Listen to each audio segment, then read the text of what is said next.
Hi, my name is Robert Shelley with Shelley Law, and I'm an attorney that assists physicians with employment contract and independent contractor agreement issues. Today, I'm going to do kind of another weekly tip. Just had a consult with a past client.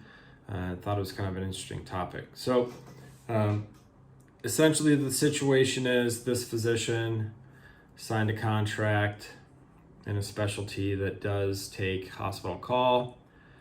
And in the contract, it essentially stated the physician would share call equally amongst the other providers of the practice.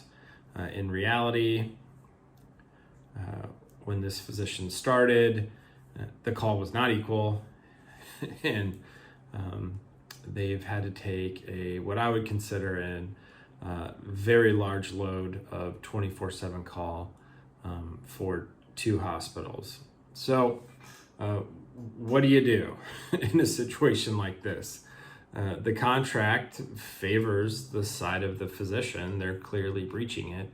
But on a practical level, what should you do? Well, first, before you sign a contract that involves call, I think it's a good idea to put a maximum amount of call that can be given by the physician. So in this case, it just simply said, a reasonable amount of calls split evenly amongst the physicians, right?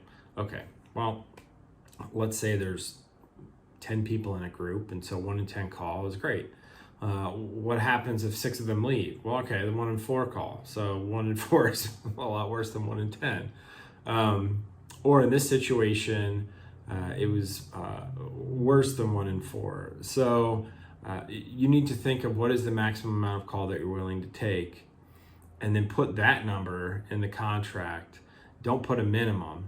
Sometimes the contracts will say physician will take a minimum of, 1 in 5 call, or, whatever the number is. But if you can get the maximum in there, then they can't force you to take more unless, of course, you wanted to. Some physicians, when they're building up their practice, want to take more hospital call, because it can build up their patient base quickly, and obviously they're going to generate RVUs or net collections from any of the patients they pick up from taking the call.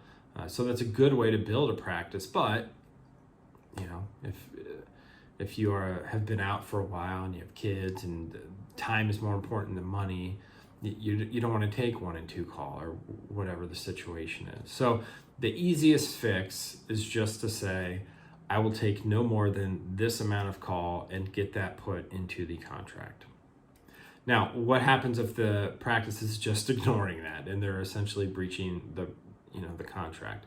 Well, almost every contract, if it doesn't, it should, will have some kind of termination for cause language.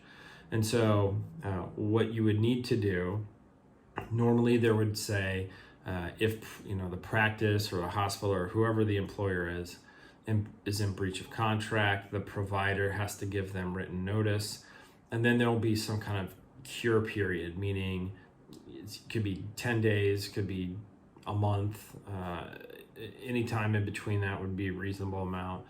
And so if you put them on notice, like for instance, in this case, if you said, look, the practice is in breach of contract, you stated it would be split evenly, and it's not, and then if the practice would then have, and this, let's just say 30 days to then cure the breach, meaning they would fix so that the individual wasn't taking as much call, or that it actually would be split evenly amongst the providers.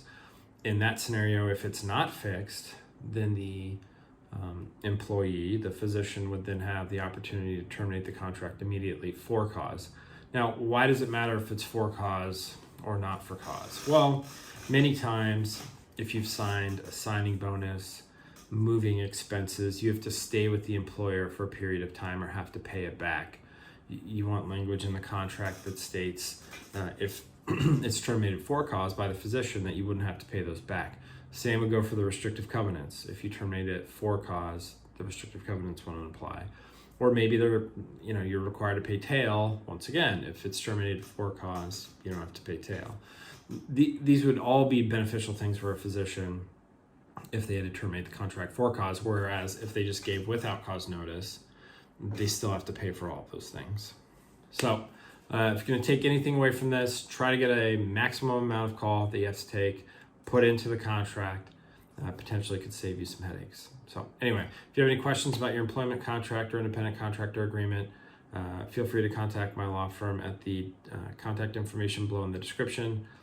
Or if you have any questions, feel free to ask them and I'll answer everything that I can. Anyway, appreciate you watching the video. Thanks.